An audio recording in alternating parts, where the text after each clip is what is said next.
Morning, St. Bart's. Dave here with your thought for the day.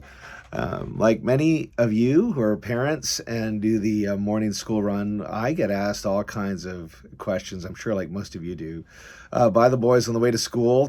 Sometimes one question we had a couple weeks ago is, "Are we in the end times?"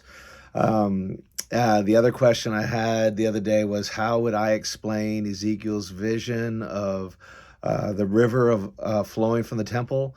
But this morning's question was particularly theological and in depth, where one of the boys asked me, Dad, do you think the Lord would want Chris Myers to play guitar in church to Chet Berry's version of Run, Run, Rudolph?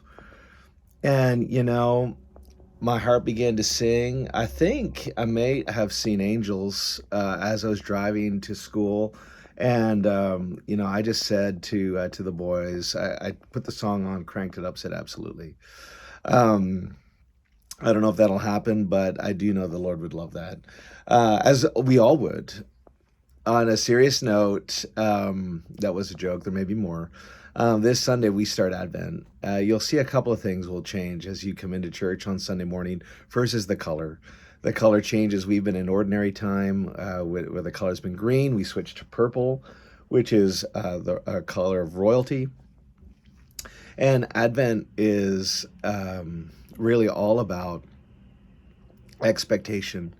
We prepare for the second coming of Jesus, of King Jesus, as we also remember how he first came and look at all of the prophetic literature and other literature in the scriptures that point to the coming Messiah.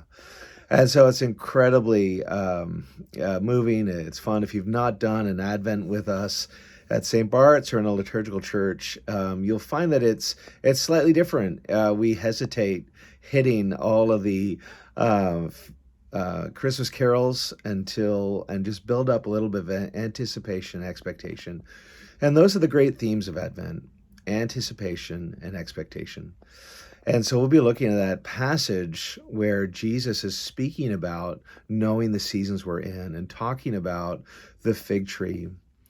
And it really is this odd moment, isn't it? We've had Thanksgiving, we've now had Christ the King Sunday, and now the world is rushing towards, Christmas. And I'm the one who puts Christmas carols on at Halloween. I love Christmas.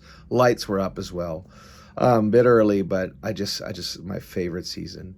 And in the church, we just pause for a moment, just to calibrate our hearts, just like a musician has to tune their musician before they play.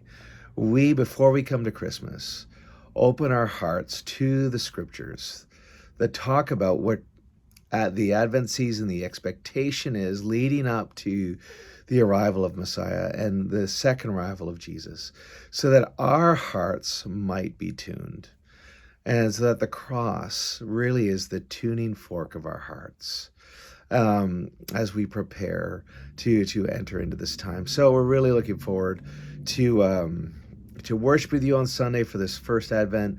The changes you'll see, we also have an Advent wreath that will be lighting, and you'll see a few other changes to the service. Nothing big, but they're there if you have eyes to see them. And so it's an incredible time, and we're so looking forward to praying and to worshiping with you this Sunday. You'll see there's some announcements just below. The big one is, please do sign up for the Advent wreath party if you're able to come. It's this Sunday evening from 5 to 8. And it's been a real highlight for me in the past. People have asked, can I wear my ugly sweater? I mean, that's just expected.